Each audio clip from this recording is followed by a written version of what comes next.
gawa tayo ng alak na pang paluwag ng ugat para dun sa mga high blood at mga madaling hapuin, mga hinihingal. Kaya na ako ng tubig, 1 litro para dun sa gawin kong pang paluwag ng mga ugat-ugat. 1 litrong tubig, papakuluan ko muna. Ano nga ba ang mga dahilan bakit bumabara ang ating mga ugat? Edad 40 pataas, mas prone sa pagbabara ng mga ugat. Yung mga overweight, mataas ang kolesterol, lalo na yung mga naninigarilyo. Diabetes, high blood, mas nagbabara yung mga ugat. Ito, kilala mo nyo ito? Ito yung pinaka-special na ingredient sa ating ginagawang alak. 8 minutes natin pakuluan, tapos papalamigin. Master, hindi lang po electric pan ang kaya natin gawin. Kaya natin gumawa ng mga herbal na makakatulong sa ating kalusugan. Hindi natin isalin kasi malamig na. Dito natin isalin. Doon sa mga tao na barado na yung mga ugat, itong kailangan nyo. Kanina natin. 1 liter lang ito. Kaya mo ang kulay. Ang ganda ng kulay, di ba?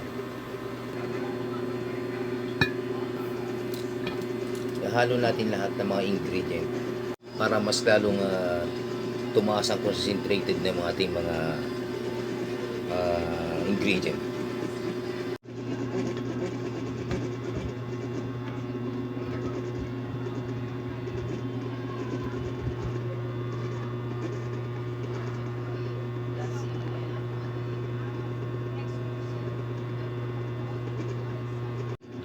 Ang pag-inom to, mga master, isang ganito lang sa umaga.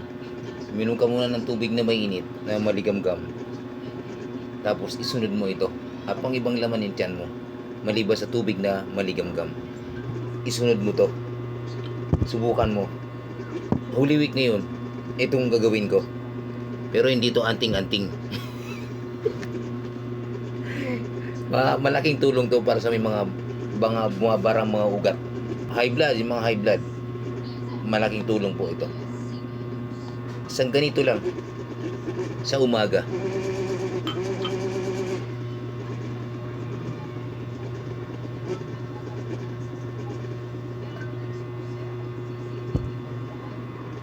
Sa umaga, inumin mo to.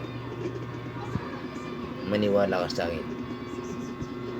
Baka sunod, hindi ka nainom ng niresta ng doktor sa'yo.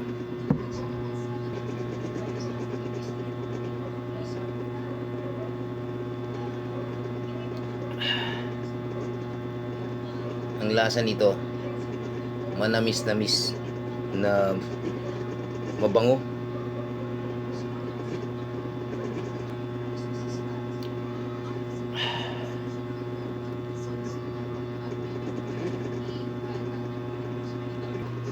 Mga master, mas healthy pa to kaysa sa pundador ninyo.